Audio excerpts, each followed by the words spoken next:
Oke, halo semuanya. Assalamualaikum warahmatullahi wabarakatuh. Jadi di podcast hari ini kita berenam bakal ngebahas nih tentang perubahan sosial pengaruh masuknya K-Wave terhadap masyarakat Indonesia. Sebelum masuk ke pembahasan, kita bakal perkenalan dulu nih. Kenalin, aku Reisha Karisya Putri. Saya Talita Wulan Julia Rahman. Hai, aku Nadira Aprilia Cendani. Hai, aku Della Fariha Fauzia. Saya Helmi Nur Fauzi. Saya Wahid Dayat. Nah, kita kan mau bahas perubahan sosial pengaruh K-Wave nih. Nah, sebelumnya kita harus tahu dulu K-Wave itu apa sih? Nah, K-Wave itu adalah istilah buat persebaran budaya Korea. Dan K-Wave ini udah nyebar ke mancanegara nih, ke seluruh antero dunia ini udah dari tahun 90-an dan masuk ke Indonesia itu baru tahun 2000-an. Nah, dari masuknya K-Wave ini ke Indonesia, pastinya banyak dong perubahan-perubahan yang terjadi. Kita tanya Talita kali ya nih, menurut kamu nih apa sih perubahan yang kamu alamin sama masuk dan beredarnya fenomena K-Wave di Indonesia ini? Kan kamu penggemar K-pop nih, pasti ngerasain langsung dong. Bolehlah cerita sama kita di sini. Nah, kalau misalnya perubahannya tuh banyak banget ya kalau kita bahas satu-satu. Nah, tapi kalau menurut saya nih, ada nih yang perubahannya kelihatan banget saat ini, yaitu di industri perdagangan online. Nah, karena dilansir dari Twitter, Indonesia itu jadi urutan ketiga yang sering banget nge-tweet tentang hal-hal berbau K-Wave, jadinya bikin para online shop, para pebisnis online itu mikir keras buat bikin produknya itu jadi berbau Korea. Nah, dari situ jadi banyak all shop yang ngubah konsep mereka nih ke arah Korean. Karena emang yang pertama karena peminatnya banyak banget, dan kedua pastinya bakal bisa bikin omset yang mereka peroleh tuh jadi lebih gitu kan, lebih banyak karena peminat Korean Wave ini banyak banget. Nah, contohnya tuh apa sih? Salah satu contohnya tuh ada salah satu all shop, nggak salah satu sih, banyak all shop. Contohnya itu custom sweater atau t-shirt atau cardigan, itu dia pakai desainnya itu dari preview foto-foto drakor atau member K-pop yang lagi booming banget nih sekarang ini gitu. Nah, kalau menurut Reisha sendiri gimana nih? Kira-kira ada tanggapan lain nggak nih? Tadi kan Talita udah memaparkan nih ya dampak dari masuknya K-Wave ini kan pemilik all shop jadi berinovasi gitu sesuai dengan pasarnya sekarang. Nah, dampak perubahan lainnya dari adanya K-Wave ini menurut aku semakin tingginya kesadaran anak-anak muda gitu ya soal kesehatan mental, dan gak malu nih buat menyuarakan isu tersebut gitu ke masyarakat luas melalui beberapa platform gitu ya.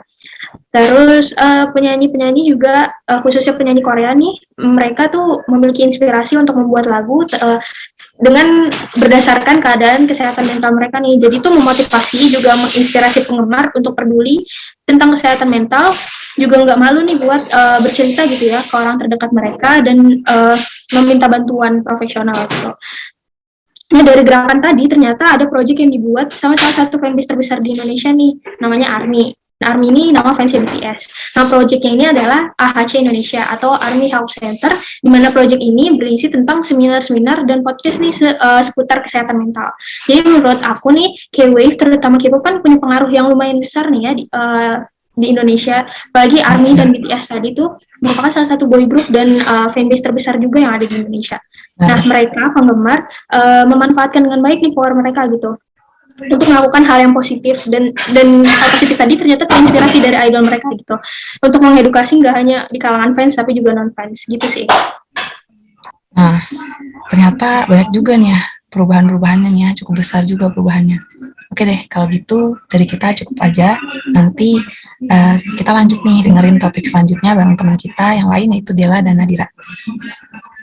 Nah, tadi kan kita udah dengerin nih pembahasan dari Talita dan juga Reisha. Sekarang kita akan beralih ke topik yang kedua, yaitu dampak positif dari K-Wave. Setahu aku, Della ini sering banget nonton K-drama. Jadi sekarang aku mau nanya nih ke Della, kira-kira dampak positif apa sih yang kamu rasain dari K-Wave ini? Oke, Nadira, aku tuh emang suka banget nonton K-drama gitu kan, karena emang keren banget gak sih? Terus juga aktornya tuh ganteng-ganteng banget gitu kan. Setuju banget.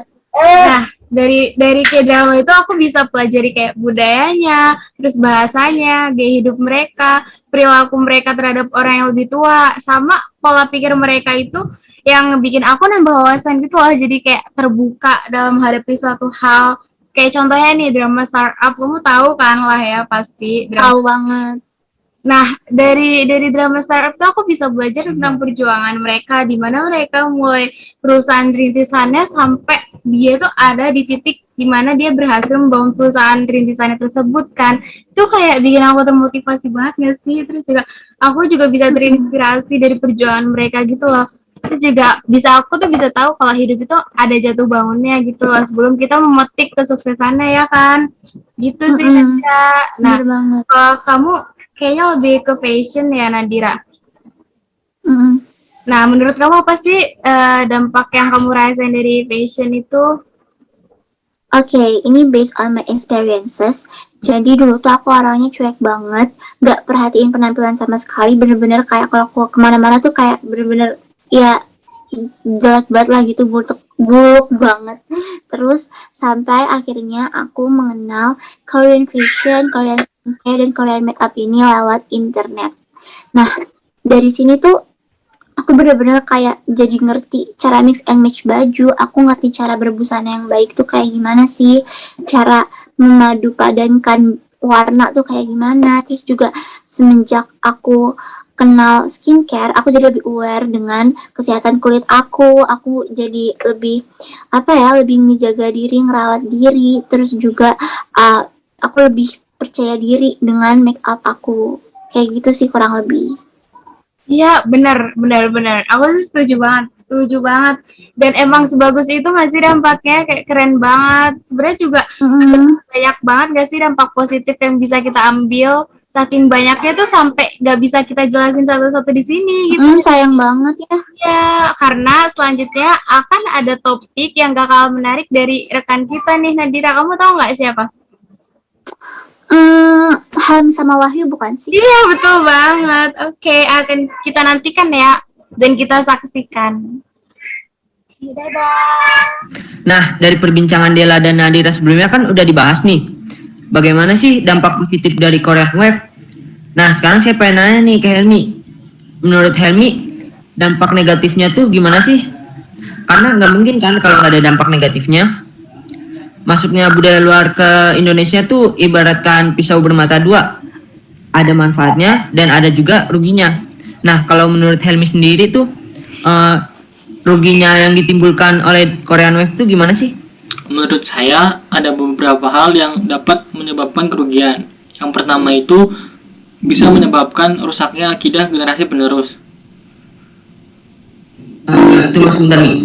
Maksudnya merusak dari akidah itu gimana ya? Kenapa sih bisa dikatakan seperti itu?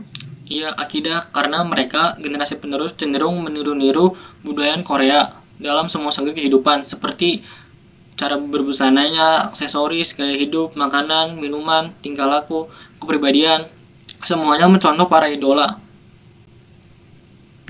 Betul. Lalu selanjutnya Mi? Di poin yang kedua itu mengikisnya rasa nasionalisme terhadap negara kita. Karena gini ya yuk, pengaruh budaya-budaya luar yang masuk ke Indonesia itu kan tanpa kita sadari bakal mengikis nasionalisme seperti orang-orang yang membangga-banggakan negara luar daripada negara kita sendiri. Nah, menarik nih poin kedua. Dari yang saya tangkap di poin kedua tuh generasi muda tuh seakan kurang tahu atau bahkan nggak tahu dengan budaya kita sendiri, malah cenderung lebih tahu budaya luar. Nah, hal itulah yang bisa mengikis rasa nasionalisme. Lalu poin selanjutnya apa nih, Mi? Di poin yang terakhir yaitu merusaknya industri karya di Indonesia. Karena merosotnya permusikan dan perfilman karena adanya film atau musik yang masuk dari Korea. Mengapa dikatakan begitu? Karena hal ini dikarenakan banyak remaja sekarang yang lebih tertarik dengan hal-hal yang berbau K-drama, K-pop. Hal itu sangat merugikan negara Indonesia karena sektor industri perfilman dan permusikannya itu sangat menurun. Nah, iya nih, bener nih. Remaja sekarang tuh terlalu over atau berlebihan dalam menonton karya-karya Korea sehingga kurang peduli dengan karya-karya Indonesia. Padahal menurut saya pribadi nih, karya-karya Indonesia itu nggak kalah jauh dari karya-karya negara lain. Nah, yang terakhir nih, Mi. Menurut Helmi tuh apa sih kesimpulan dampak negatif perubahan sosial besar dari Korean Wave? Kalau menurut saya secara pribadi, kesimpulannya itu pengaruh Korean Wave itu berdampak sangat besar. Mulai dari skincare. Masyarakat Indonesia sekarang lebih tahu caranya merawat wajah agar lebih rupawan. Lalu meningkatkan impor atau masuknya barang-barang Korea ke Indonesia. Yang ketiga, fashion atau cara berbusana orang Indonesia sekarang seakan meniru orang sana. Lalu yang selanjutnya, makanan dan minuman. Kita sekarang lebih banyak menjumpai makanan dan minuman yang berbau-bau Korea seperti soju ataupun yang lainnya. Dan yang terakhir, selera musik atau selera tontonan masyarakat Indonesia sekarang seakan-akan lebih dominan oleh hal-hal yang berbau drama atau K-pop. Wah, ternyata cukup banyak juga ya, Mi, dampak negatif Korean Wave. Jadi kita tuh harus bisa bijak-bijak dalam menyikapi perubahan sosial yang terjadi karena Korean Wave. Nah, kita juga udah bahas banyak nih bareng teman-teman kita sebelumnya. Jadi terima kasih banyak yang sudah menonton. Sekian dari kami, kurangnya mohon maaf. Wassalamualaikum warahmatullahi wabarakatuh. Terima kasih, Helmi. Terima kasih.